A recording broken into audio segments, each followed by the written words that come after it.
और अब चलिए बिल्कुल इस चर्चा के आखिर में यासूब अब्बास साहब ये बताइए कि कई बार इस तरह की टिप्पणियां हो चुकी हैं, कई कोर्ट्स में भी इस तरह की टिप्पणियां हुई हैं कि एक कानून पर बात हो, लेकिन अगर मजहब में किसी तरह का दखल ना हो, मैं चर्चा के लिहाज से आपकी बात जान रहा हूं, हम कोई फैसला नहीं सुना रहे, हम तो चर्चा का प्लेटफॉर्म है और हम चाहते हैं कि ऐसे मसलों पर चर्चा होनी चाहिए, क्योंकि चर्चा के बाद ही किसी सार्थक निर्णय पर पहुंचना चाहिए।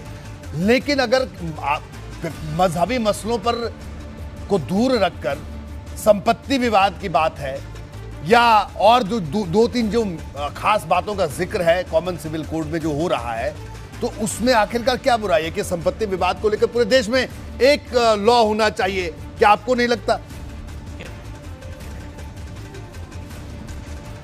मुसलमान ने किस वक्त इस कानून को नहीं माना? मैं आपसे सवाल करना चाहता हूं जी, किस वक्त मुसलमान ने इस कानून को नहीं माना? भारत के संविधान को, भारत के अदलिया को मुझे वो वक्त बताइए जिस वक्त मुसलमान ने खड़े होकर इनकार किया उसका। जी,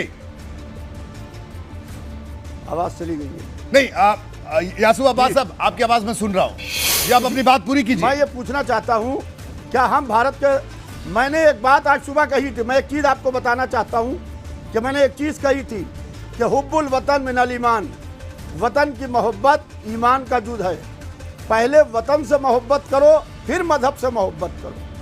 अगर पहले मजहब से मोहब्बत होगी, बाद में वतन से मोहब्बत होगी, तो तालिबान जन्म लेते हैं, तालिबान पनपते हैं।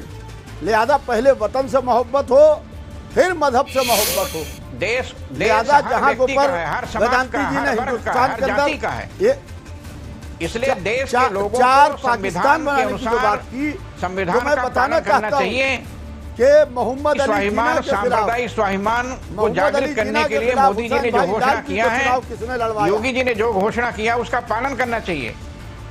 अब इस प्रदेश में ऐसा नहीं होगा।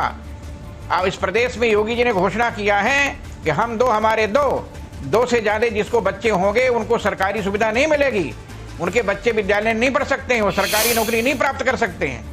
ये कानून देश में बनना चाहिए, और जब तक इस देश में कानून नहीं बनेगा, मुझे याद है चौधरी चरण सिंह जी ने एक बार भाषण में कहा था जनता पार्टी के शासनकाल में कि एक दिन ऐसा होगा कि भारत के हिमालय की चोटी में भी पैर रखने की जगह नहीं मिलेगी, जिस ढंग से आबादी बढ़ रही है मुसलमानों की। इसलिए आबादी को घटाने के लिए समान नागरिक संहिता की आवश्यकता है। इसके लिए मैं भारत के माननीय प्रधानमंत्री जी से निवेदन करता हूं, महामहिम राष्ट्रपति जी से निवेदन करता हूं कि जल्दी से जल्दी कानून बनाकर समान नागरिक संहिता लागू किया जाए। ठीक है वेदांती जी, आप अपनी बात कही, लेकिन मौलाना यासूब अब्बास साहब। मान जी, आप एक धर्मगुरु हैं, आप किसी भी मुसलमान को या हिंदू को, सिख को या ईसाई को ऐसे चश्मे से न देखिए कि आबादी बढ़ रही है। अगर मुसलमान की आबादी बढ़ रही है तो हिंदू की भी आबादी बढ़ रही है, सिख और ईसाई की भी बढ़ रही है। खाली एक समुदाय को टारगेट करना अच्छी चीज नहीं है। अरे हिंदू की आबादी कैसे बढ़ेगी? हिंदू को तो संविधान में एक शादी की छूट है, और मुसलमानों को वेदांती जी मैं माफी 4 शादी की छूट है, फिर तलाक देकर शादी करते रहो, बच्चा पैदा करते रहो।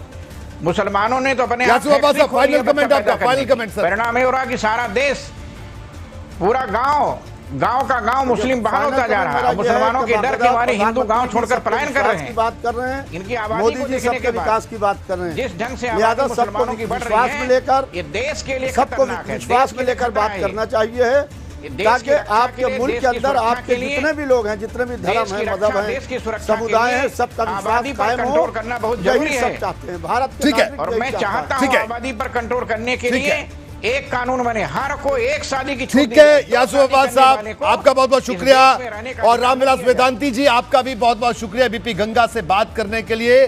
तो बिल्कुल कॉमन सिविल कोड को लेकर चर्चा चल रही है, और इसी चर्चा में दोनों पक्षों ने अपनी अपनी बात कही, लेकिन हाँ, ऐसे मसले जो बेहद संवेदनशील होते हैं उस पर खूब चर्चा होनी चाहिए, मंथन होना चाहिए, उसी के बाद किसी निष्कर्ष पर पहुंचना चाहिए।